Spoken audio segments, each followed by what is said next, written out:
ആലപ്പുഴയിൽ നവജാത ശിശുവിന്റെ തിരോധാന കേസ് കൊലപാതകമാണെന്ന് തെളിഞ്ഞു. കുട്ടിയുടെ അമ്മയായ ചേർത്തല പള്ളിപ്പുറം സ്വദേശി ആശയും ആൺ സുഹൃത്ത് രതീഷുമായി ചേർന്ന് കുഞ്ഞിനെ ശ്വാസം മുട്ടിച്ച് കൊലപ്പെടുത്തിയതായി അന്വേഷണ സംഘം കണ്ടെത്തി.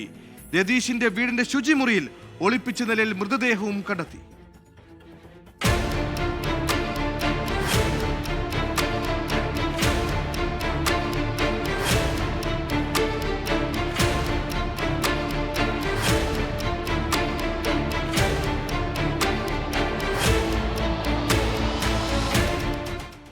ചേർത്തലയിലെ സ്വകാര്യ ആശുപത്രിയിൽ കഴിഞ്ഞ 26-നാണ് ആശ ആൺകുഞ്ഞിന് ജന്മം നൽകുന്നത്.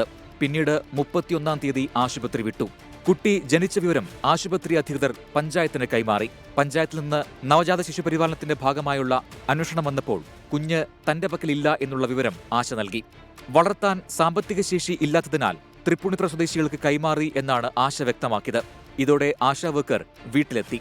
അവരോടും 2 മക്കളുടെ അമ്മ കൂടിയായ ആശ ഇക്കാര്യം തന്നെ പറഞ്ഞു.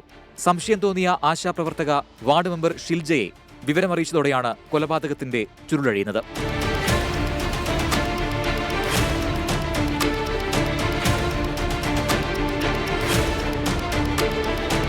ഷിൽജ നൽകിയ വിവരത്തിന്റെ അടിസ്ഥാനത്തിൽ ചേർത്തല പോലീസ് നടത്തിയ അന്വേഷണത്തിൽ ആശയെയും ആൺസുഹൃത്ത് രതീഷിനെയും കസ്റ്റഡിയിലെടുക്കുകയായിരുന്നു. ആദ്യം തൃപ്പൂണിത്തുറയിൽ കുട്ടിയെ നൽകിയെന്ന് പറഞ്ഞ ഇവർ പിന്നീട് കുട്ടി മരിച്ചു എന്ന് പോലീസിനോട് സമ്മതിച്ചു. തുടർ ചോദ്യം ചെയ്യലിൽ ആശയുമായി ചേർന്ന് രതീഷ് കുഞ്ഞിനെ ശ്വാസം മുട്ടിച്ച് കൊലപ്പെടുത്തതാണെന്ന് പോലീസ് കണ്ടെത്തി. തുടർന്ന് മൃതദേഹം തേടി പോലീസ് പള്ളിപ്പുറം പുല്ലുവേലി ഭാഗത്തേക്ക്. രതീഷിന്റെ വീടിന്റെ പരിസരത്തും പൊന്തക്കാട്ടിലും നടത്തിയ തെരച്ചിലിൽ ആദ്യം കുഞ്ഞിനെ പൊതിഞ്ഞുകൊണ്ടുവന്ന വസ്ത്രം കണ്ടെത്തി. പിന്നീട് ശുചിമുറിയിൽ ഒളിപ്പിച്ച നിലയിൽ കുഞ്ഞിന്റെ മൃതദേഹവും. ആശ ഗർഭിണിയാണെന്ന വിവരം വീട്ടുകാരോടും ഭർത്താവിനോടും മറച്ചുവച്ചിരുന്നതായി മൊഴിയുണ്ട്. വയറ്റിൽ മുഴയാണെന്നാണ് ഭർത്താവ് മനോജിനോട് പറഞ്ഞിരുന്നത്. ആശുപത്രിയിൽ ചികിത്സ തേടിയതും ഇതിനായെന്നാണ് പറഞ്ഞത്. പക്ഷേ ആശുപത്രി രേഖകളിൽ ആശയ്ക്കൊപ്പം ഉണ്ടായിരുന്നത് രതീഷാണെന്നാണ് അന്വേഷണ സംഘം വ്യക്തമാക്കുന്നത്. 30-ന് തന്നെ സഞ്ചിയിൽ കുഞ്ഞിനെ രതീഷിന് കൈമാറിയെന്നാണ് ആശ ചോദ്യം ചെയ്യലിൽ പറഞ്ഞത്. മൃതദേഹം ആദ്യം ഒളിപ്പിച്ചത് ശുചിമുറിയിലല്ലെന്ന് പോലീസ് പറയുന്നു. പൊന്തക്കാട്ടിലോ സെപ്റ്റിക് ടാങ്കിലോ ആണെന്നാണ് സംശയം.